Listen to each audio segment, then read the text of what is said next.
नमस्कार, रात के 8 बज चुके हैं और आप देख रहे हैं न्यूज 18 राजस्थान। मैं हूं आपके साथ श्रुति श्रीवास्तव और इस वक्त दिल्ली से बड़ी खबर आपको बताते चले कि महेंद्रजीत मालवीय जोधपुर हाउस पहुंचे हैं और मुख्यमंत्री भजनलाल शर्मा से मुलाकात कर रहे हैं।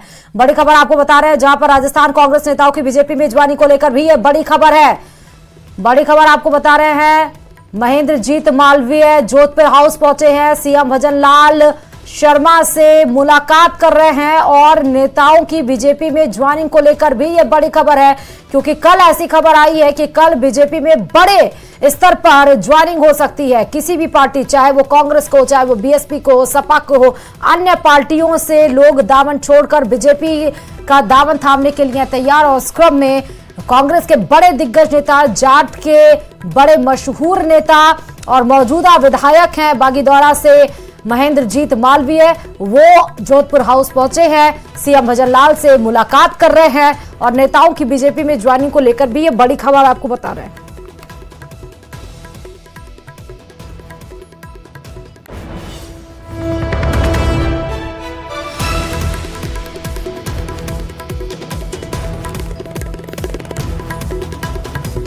तो बड़ी खबर आपको बता रहे हैं, राजस्थान कांग्रेस नेताओं की बीजेपी में ज्वाइनिंग को लेकर यह बड़ी खबर है। बड़ी खबर है तो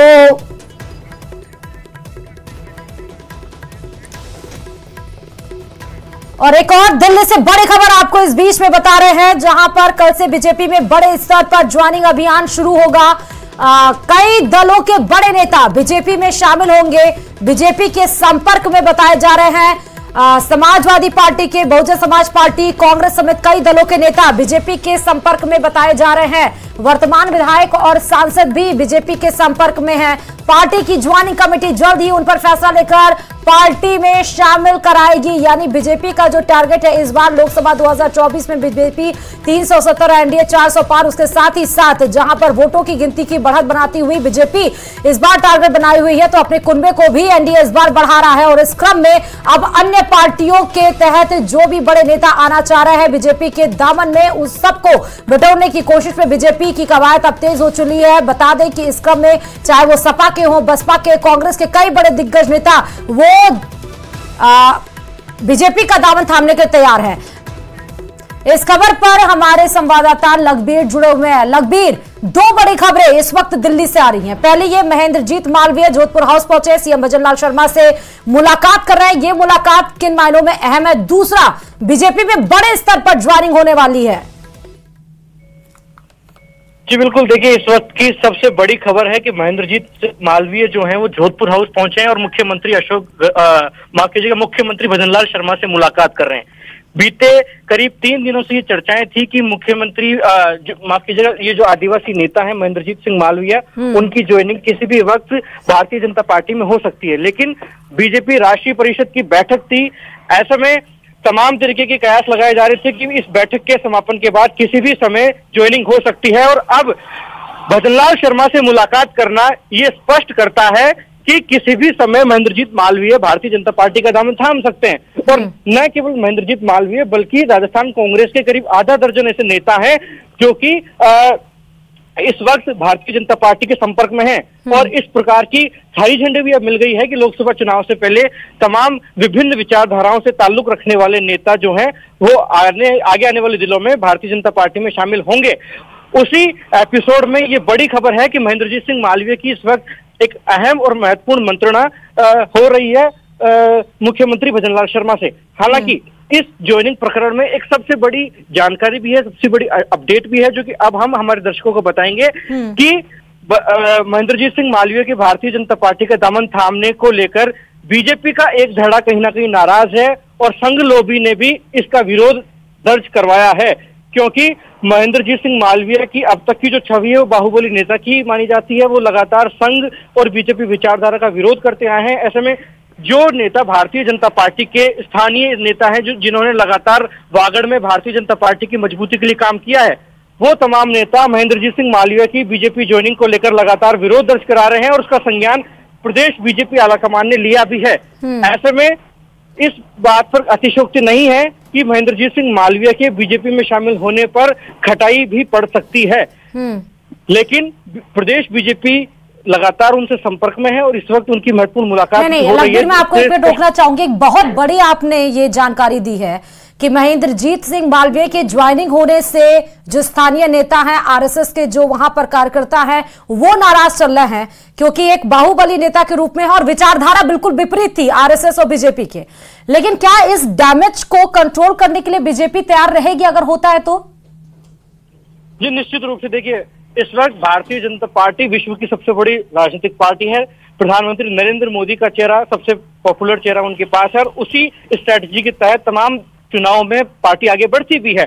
लेकिन ये जो छोटी चीजें होती हैं कई बार बड़ा संकट खड़ा कर देती है पॉलिटिकल पार्टीज के सामने, और इसी पेशकश में ये जो तमाम ज्वाइनिंग्स हैं वो एक बड़ा खतरा आने वाले समय में बन भी सकती है। इसको लेकर बीजेपी लगातार होमवर्क कर भी रही है, एक्सरसाइज कर भी रही है, क्योंकि एक तरफ जहां आदिवासी अंचल के सबसे बड़े नेता महेंद्रजीत सिंह मालवीय को बीजेपी ज्वाइन करवाने से बीजेपी को बढ़त मिलेगी, बीजेपी को मजबूती मिलेगी, इस बात में कोई दो राय नहीं है।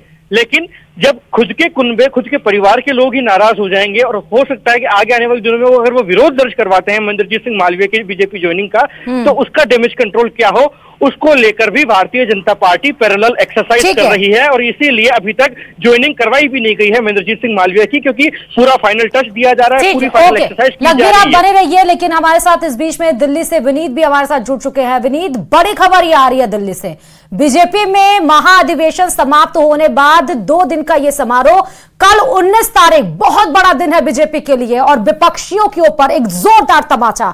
बीजेपी अपने कुनबे को बढ़ाने के लिए सब कुछ प्रयास कर रही है। विनीत, क्या अपडेट है और क्या बड़ी जानकारी आप रिवील करेंगे? जी निश्चित तौर पर मैं आपको बताना चाहूंगा कि जिस तरह से बीजेपी ने एक ज्वाइनिंग कमेटी बनाई थी और उसके बाद अब हमें यह सूत्रों के हवाले से यह जानकारी मिल रही है कि बीजेपी जो है आने वाले 1-2 दिन से ज्वाइनिंग अभियान जो है वो चला रही है। एक बड़ी बात यहां पर मैं आपको बताना चाहूंगा कि ऐसे नेता, ऐसे राजनेता, ऐसे व्यक्ति, ऐसे विधायक, ऐसे सांसद, ऐसे पूर्व या मौजूदा जनप्रतिनिधि जो बीजेपी की विचारधारा को स्वीकार कर लेते हैं, उन्हें जो है पार्टी में ज्वाइन करवाया जा सकता है। इसको लेकर के एक ज्वाइनिंग कमेटी भी बनी थी जिसने जो लगातार होमवर्क कर रही है विभिन्न नेताओं से, उनकी वो लगातार संपर्क में है और उसके बाद ऐसे व्यक्ति जो विभिन्न दलों में हैं, उनकी विचारधारा भले ही अलग हो, लेकिन अगर वो बीजेपी की विचारधारा को मानते हैं तो उन्हें पार्टी जो है वो अपने में शामिल कर लेगा। और इसी को लेकर के बीजेपी जो है वो एक अभियान चला रही है और जो हमें सूत्रों के हवाले से जानकारी मिल रही है उसके अनुसार अगर आने वाले 1-2 दिन बाद से ही बीजेपी जो है वो यह अभियान चलाएगी और फरवरी महीने के आखिरी दिन तक यानी 29 फरवरी तक बीजेपी जो है वो अभियान चलाएगी। एक बड़ी बात यहां पर मैं आपको बताना चाहूंगा, जो हमें सूत्रों के हवाले से जानकारी मिली है, बीजेपी के जो टारगेट सेट किया है प्रधानमंत्री नरेंद्र मोदी ने, जो बीजेपी के लिए जो टारगेट सेट किया है 370 का टारगेट सेट किया है, उसको अचीव करने के लिए एनडीए के 400 सीट को जो अचीव करने की जो टारगेट प्रधानमंत्री नरेंद्र मोदी ने सेट किया है, उसको अचीव करने के लिए बीजेपी जो है वो यह अभियान चला रही है, जिसमें विभिन्न पार्टियों के नेता, चाहे वो मध्य प्रदेश के हों, छत्तीसगढ़ के हों, राजस्थान के हों या फिर दक्षिण भारत के हों, ऐसे नेताओं को बीजेपी में शामिल करवाने की जो कवायद है वो की जा रही है। एक बड़ी बात यहां पर मैं आपको बताना चाहूंगा कि बीजेपी की जो ज्वाइनिंग समिति में का गठन हुआ था, वो सभी नेताओं का पहले बायोडाटा वो चेक कर रही थी, उसने बायोडाटा चेक किया और जिसकी जानकारी मिली, जिसके जानकारी के अनुसार यह लगा कि वह उनकी जो विचारधारा है वह बीजेपी की विचारधारा से मेल खा सकती है या फिर वो बीजेपी की विचारधारा को स्वीकार कर सकते हैं, उन्हें जो है अब बीजेपी में शामिल करवाया जा सकता है। तो इसको लेकर के जो अभियान है वो आने वाले 1-2 दिनों में बीजेपी शुरू कर सकती है। जी बिल्कुल विनीत, लेकिन क्या कुछ नाम भी रिवील हो सकते हैं और तारीख भी, क्योंकि सियासी गलियारों में यह भी शोर था कि 19 तारीख वो दिन हो सकता है जब बीजेपी बड़े चेहरों को अपनी पार्टी में ज्वाइन कराएगी। जी निश्चित तौर पर मैं कल से या परसों से जिस तरह से हम लगातार अभी लखवीर भी बता रहे थे कि मालवीय जो है वो राजस्थान के बड़े चेहरे हैं, कई बार के विधायक रह चुके हैं। साथ ही साथ जिस तरह से हमने देखा कि 2013 में वो लगातार कह रहे थे कि 2013 में भी उनको सीएलपी बनने की वो बात हो रही थी, लेकिन वो सीएलपी नहीं बन पाए थे। उसके बाद मंत्री भी वो लेट से बने थे, फिर इस बार भी उनके सीएलपी बनने की बात हो रही थी और वो सीएलपी नहीं बन पाए थे। तो साफ तौर पर उनका सम्मान जो है वो नहीं हो रहा था। है। इसके साथ ही साथ अगर हम देखें तो जिस तरह से हमने लगातार ये कयास लगाए जा रहे हैं और जिस तरह की चर्चा भी चल रही है कि कमलनाथ हो या फिर उनके बेटे नकुलनाथ हो वो बीजेपी में शामिल हो सकते हैं, तो साफ तौर पर बीजेपी में कई ऐसे बड़े नेता हैं। मनीष तिवारी के नाम की भी चर्चा हो रही है, पंजाब से आते हैं, कांग्रेस के सांसद हैं, वो भी बीजेपी में आ सकते हैं। तो तमाम बड़े नेता जो हैं वो बीजेपी में शामिल हो सकते हैं और इसके लिए बीजेपी ने एक कमेटी भी बनाई थी और उस कमेटी ने लगातार होमवर्क किया था और उसके बाद ही जब उस कमेटी की मोहर लग जाएगी उसके बाद ही जो नेता है उनकी ज्वाइनिंग जो है वो बीजेपी में संभव होगी। लेकिन एक बड़ी बात यहां पर मैं आपको बताना चाहूंगा कि जो एक सबसे महत्वपूर्ण बात यहां पर यह है कि उन्हीं व्यक्ति की ज्वाइनिंग करवाई जाएगी जो बीजेपी की विचारधारा को मान लेते हैं, जो बीजेपी के जो संविधान है, बीजेपी की विचारधारा है, प्रधानमंत्री नरेंद्र मोदी की जो नीति है उसमें जो आस्था रखते हैं उन्हीं को ही पार्टी जो है वो अपने में शामिल करवाएगी। जी हमारे साथ लखबीर भी लगातार जुड़े हुए हैं। लखबीर से एक अपडेट ले लेते हैं। विनीत, मैं आपके पास आती हूं। लखबीर, महेंद्र जीत के साथ साथ कई और बड़े चेहरे भी कांग्रेस में कांग्रेस का दामन छोड़कर बीजेपी में ज्वाइनिंग के लिए जा रहे हैं, लेकिन आज जो चर्चा हो रही है, पिछले 4-5 दिन से कयास लगाए जा रहे हैं कि मालवीय कभी भी जा सकता है। अब मान लें कि सीएम भजन लाल शर्मा की मुलाकात के बाद उनकी ज्वाइनिंग निश्चित ही है। जी देखिए, चर्चाएं काफी जोरों शोरों से हैं। खुद अपना इंटरेस्ट महेंद्रजीत सिंह मालवीय भी जाहिर कर चुके हैं और घुटन किस प्रकार की उन्हें महसूस हो रही है कांग्रेस की कल्चर में, कांग्रेसी कुनबे में, वो स्पष्ट कर चुके हैं। लेकिन कब ज्वाइनिंग होगी, कब वो दामन थामेंगे, क्या वाकई में दामन थामने जा रहे हैं क्या, इन तमाम सवालों के जवाब तब तक स्पष्ट नहीं हो जाते जब तक बीजेपी आलाकमान उनकी एंट्री को लेकर आश्वस्त नहीं हो जाता। क्योंकि वागड़ अंचल से जिस प्रकार से स्थानीय संघ पदाधिकारियों का और स्थानीय भारतीय जनता पार्टी के नेताओं का जो विरोध सामने आया है पार्टी के भीतर, इसको एक्सरसाइज की जा रही है, इस पर होमवर्क किया जा रहा है कि मालवीय के आने से डैमेज को कंट्रोल किया जा सकता है या फिर नुकसान हो जाएगा। क्योंकि बीजेपी ज्वाइन करवाने के पीछे की मंशा यह है कि वागड़ अंचल में पार्टी और मजबूत हो, क्योंकि महेंद्रजीत सिंह मालवीय का बड़ा ग्राफ है, उस एरिया में बड़े नेता के तौर पर उनकी पहचान है। लेकिन जब पार्टी के कार्यकर्ता ही नाराज हो जाएंगे, पार्टी के कार्यकर्ताओं के बीच में ही अगर निराशा होगी, तो 2024 के लोकसभा चुनाव से पहले कहीं ना कहीं भारतीय जनता पार्टी के लिए वो खटास भरा हो सकता है। ऐसे में इन तमाम पहलुओं पर पहले चर्चा की जा रही है, उनके रोल पर चर्चा की जा रही है कि अगर महेंद्रजीत सिंह मालवीय को भारतीय जनता पार्टी का दामन थमाया जाता है तो क्या उन्हें लोकसभा का चुनाव लड़वाया जाए या फिर उनकी कोई और भूमिका निश्चित की जाए। क्योंकि इस बात में कोई दो राय नहीं है कि उनके भारतीय जनता पार्टी ज्वाइन करने से बीजेपी को न केवल राजस्थान बल्कि पड़ोसी राज्यों में भी लाभ मिलेगा। तमाम आदिवासी जो वोट बैंक है उस पर मैसेज दिया जा सकता है। लेकिन बीजेपी के कार्यकर्ताओं की नाराजगी इनकी ज्वाइनिंग में फिलहाल बड़ा संकट बन रही है और इस प्रकार की खबरें भी आ रही हैं कि महेंद्रजीत सिंह मालवीय ने राजस्थान भाजपा के अन्य नेताओं से भी मुलाकात की है बीते 2 दिनों में। अब उन तमाम नेताओं की चर्चा के बाद ये स्पष्ट होगा कि अगले 48 घंटे के भीतर कौन कौन नेता राजस्थान से भारतीय जनता पार्टी का दामन थामते हैं। क्योंकि बात सिर्फ महेंद्रजीत सिंह मालवीय की नहीं है, पूर्व केंद्रीय मंत्री लालचंद कटारिया का नाम भी सामने आ रहा है, जाट नेता रिछपाल मिर्धा का नाम भी सामने आता है, राजेंद्र यादव का भी नाम की चर्चा है कि वो भी बीजेपी में दामन थाम सकते हैं। और जिस प्रकार से आज विस्फोटक बयान दिया खिलाड़ीलाल बैरवा ने और साफ तौर पर जाहिर किया कि उन्हें अब बर्दाश्त नहीं हो रहा है, अब इंतहा हो गई है, क्योंकि कांग्रेस पार्टी उनकी वरिष्ठता का ध्यान नहीं रख रही है। पहले उनका सांसद का टिकट काटा गया और इस बार के चुनाव में एससी आयोग का अध्यक्ष रहते हुए, मौजूदा विधायक रहते हुए उनका टिकट काटा गया, जो कि उचित नहीं था। और उन्होंने साफ तौर पर पूर्व मुख्यमंत्री अशोक गहलोत पर सवालिया निशान भी खड़े किए हैं। ऐसे में हो सकता, और उन्होंने साफ तौर पर कहा भी कि कई ऐसे नाम हैं, कई ऐसे जो शुरू से कांग्रेस ही रहे, बड़े दिग्गज नेता रहे राजस्थान में, ऐसे कई नाम है जो बीजेपी के संपर्क में है और जल्द ही कांग्रेस का दामन छोड़कर भारतीय जनता पार्टी की सदस्यता ग्रहण करेंगे। तो निश्चित रूप से खिलाड़ीलाल बैरवा के बयान से साफ तौर पर समझा जा सकता है कि आगे आने वाले दिनों में उनके अलावा अन्य नेता भी भारतीय जनता पार्टी का दामन थाम सकते हैं, जो कि बीजेपी नेतृत्व के संपर्क में है। ठीक है विनीत, आपके पास आते हुए बीजेपी को 400 प्लस में और क्या अटकलें आ रही हैं? क्योंकि एनडीए बीजेपी तो ऑलरेडी बहुत सारे काम की हुई है, उसे अपना कुनबा बढ़ाने की जरूरत इस बार लोकसभा चुनाव में क्यों पड़ रही है? जी निश्चित तौर पर मैं आपको बताना चाहूंगा कि बीजेपी को कुनबा जो है वो बीजेपी इसलिए भी बढ़ाना चाहती है कि बीजेपी ने यह सिर्फ निर्धारित किया है कि उसको 370 बीजेपी के लिए और 400 जो है वो एनडीए के लिए वो चाहती है, लेकिन इसके साथ ही साथ बीजेपी यह भी चाहती है कि 50% से अधिक वोट से बीजेपी जो है वो चुनाव जीते। जैसा कि हमने देखा है कि पिछली बार कई ऐसे राज्य थे, लगभग 10 ऐसे राज्य थे जिसमें बीजेपी को जो वोट परसेंट था वो 50% से अधिक था। बीजेपी इस बार और भी अधिक राज्यों में इस वोट को सुनिश्चित कर लेना चाहती है। इसके साथ ही साथ जैसा कि हम इस बात की लगातार चर्चा कर रहे हैं कि मालवीय अगर आते हैं, आदिवासी नेता है, आदिवासी चेहरा है, अगर वो आते हैं तो उनका फायदा न सिर्फ राजस्थान में होगा बल्कि सीमावर्ती राज्यों में भी होगा। जहां पर अगर हम बात करें झाबुआ की बात करें, मध्य प्रदेश का झाबुआ आता है, वो भी आदिवासी बहुल एरिया है, वहां पर भी बीजेपी को इसकी मदद मिल सकती है। इसके साथ ही साथ अगर हम बात करें गुजरात की बात करें, वहां पर भी जो सीमावर्ती राज्य है, वो जो आदिवासी लोग वहां पर है, उसमें भी इसका प्रभाव जो है वो हो सकता है। इसके साथ ही साथ मैं आपको बताना चाहूंगा कि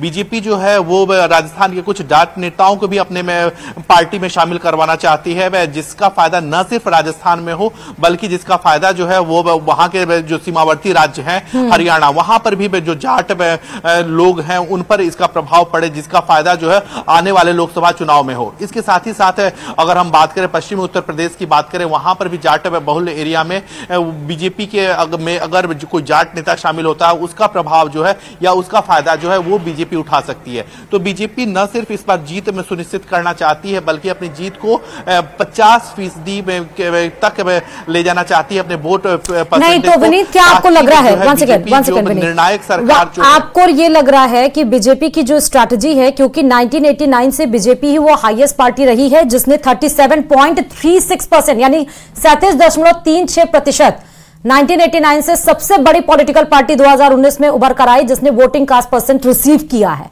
तो क्या बीजेपी अपने इस स्ट्रैटेजी से क्या अपने 50% के वोटिंग परसेंट को प्राप्त कर पाएगी, या आपको लग रहा है कि बीजेपी की ये पहल उसी पे भारी ना पड़ जाए? जी हालांकि बीजेपी की जो रणनीति है, बीजेपी यह मान रही है कि वो आसानी से ये चुनाव जो है वो जीत जाएगी। हालांकि जो कुछ विपक्षी पार्टियां भी हैं, जैसा कि हम ममता बनर्जी की बात करें, उन्होंने भी यह साफ तौर पे कहा कि आने वाले चुनाव में बीजेपी जीतेगी, कांग्रेस जो है वो 40 तक सिमट के रह जाएगी। अगर हम आम आदमी पार्टी के अरविंद केजरीवाल के बयान को देखें तो अरविंद केजरीवाल ने भी साफ तौर पर कहा कि जो उनकी तैयारी है वो 2024 की नहीं है, क्योंकि 2024 में जो है वो बीजेपी ही जीतेगी, वो 2029 की तैयारी में मुख्यतः करना चाहेंगे। तो इसमें बीजेपी को जो अभी तक जो समीकरण दिख रहे हैं या जो अभी तक की जो परिस्थिति दिख रही है उसमें बीजेपी को दिक्कत नहीं है, बहुत ज्यादा बीजेपी को दिक्कत नहीं है। बीजेपी जो है वो कंफर्टेबल मार्जिन से जीत जाएगी, लेकिन बीजेपी की जो कोशिश है कि अपने सीट को जो है वो अधिक से अधिक या फिर अपनी जो जीत को है जो मार्जिन है उसे अधिक से अधिक किया जा सके। मैं आपको बताना चाहूंगा कि हमारी बातचीत जो है वो केंद्रीय मंत्री दर्शना जरदोश से हो रही थी, वो माफ कीजिएगा वो गुजरात से आती है।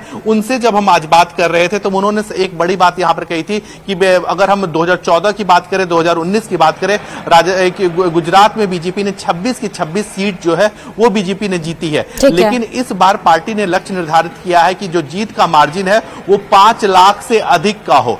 5 लाख से अधिक का अगर बीजेपी मार्जिन चाहती है हर एक सीट पर, तो बीजेपी जो है वो और अपना जो दायरा है वो उसे और बढ़ाना होगा। और इसी कड़ी में हम जो बीजेपी जो हालिया दिनों में अपनी ज्वाइनिंग को लेकर के जो स्ट्रैटेजी बना रही है उसे भी हम समझ सकते हैं कि जिसमें बीजेपी जो है अधिक से अधिक लोगों को, अधिक से अधिक समाज के विभिन्न वर्ग के लोगों को अपने में लाना चाहती है, जिससे वोटिंग परसेंटेज जो है वो आपके पास आती हूँ। लखबीर भी हमारे पास जुड़े हुए हैं। लखबीर, राजस्थान से, मध्य प्रदेश, हिमाचल प्रदेश और तेलंगाना से सोनिया गांधी को आया था कि राज्यसभा के लिए नॉमिनेट किया जाए, लेकिन राजस्थान को चुना गया कार्यकर्ताओं में जोश बढ़ने के लिए, संगठन को मजबूत करने के लिए।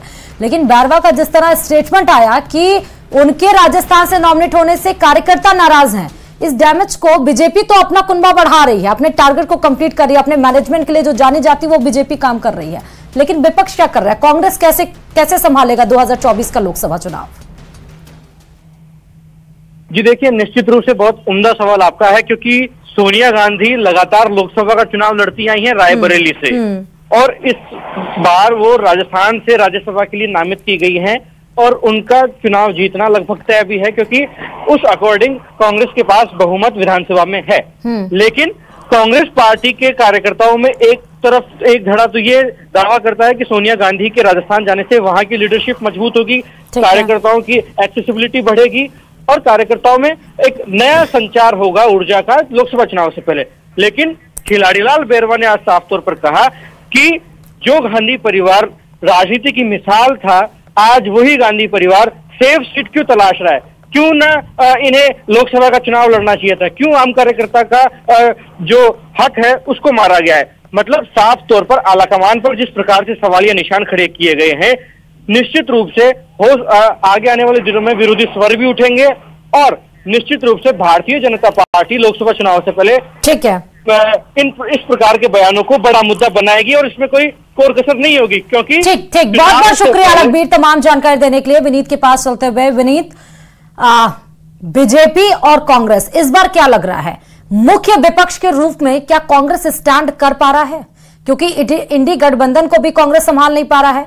उधर जो प्रेम की दुकान, प्यार की दुकान जो खोलने के लिए राहुल गांधी यात्रा चला रहे हैं, उसमें इतने एग्रेसिवली वो नजर भी नहीं आ रहे हैं। तो क्या विपक्ष के रूप में इस बार इंडी गठबंधन होगा या अकेले ही अलग अलग पार्टियां एनडीए का मुकाबला करेंगी? जी, निश्चित तौर पर यह बड़ा सवाल है। अगर हम बात करें राहुल गांधी की बात करें तो वो उन्होंने जो यात्रा शुरू की थी, अब हम इस यात्रा की महत्ता को इससे भी समझ सकते हैं कि उन्हें अपनी यात्रा जो है वो छोटी करनी पड़ रही है, वो संक्षिप्त करनी पड़ रही है। इसके साथ ही साथ जिस तरह से हम मान रहे थे कि राहुल गांधी की यात्रा में उन्हें समर्थन मिलेगा, राहुल गांधी की यात्रा में जब पश्चिम बंगाल से बहुत बहुत शुक्रिया विनीत तमाम जानकारी देने के लिए। लेकिन देखना यह है कि राजस्थान से लेकर मध्य प्रदेश से लेकर दक्षिण भारत तक सभी विपक्ष का हाथ छोड़कर, यानी कि हाथ का दामन छोड़कर बीजेपी में क्यों जाने के लिए तत्पर है। तो बीजेपी अपने टारगेट को लोकसभा में 400 के पार के लिए पूरे फुल मूड के साथ कमर कस चुकी है। इस बुलेटिन में फिलहाल इतना ही और खबरों के लिए देखते रहिए न्यूज़ 18।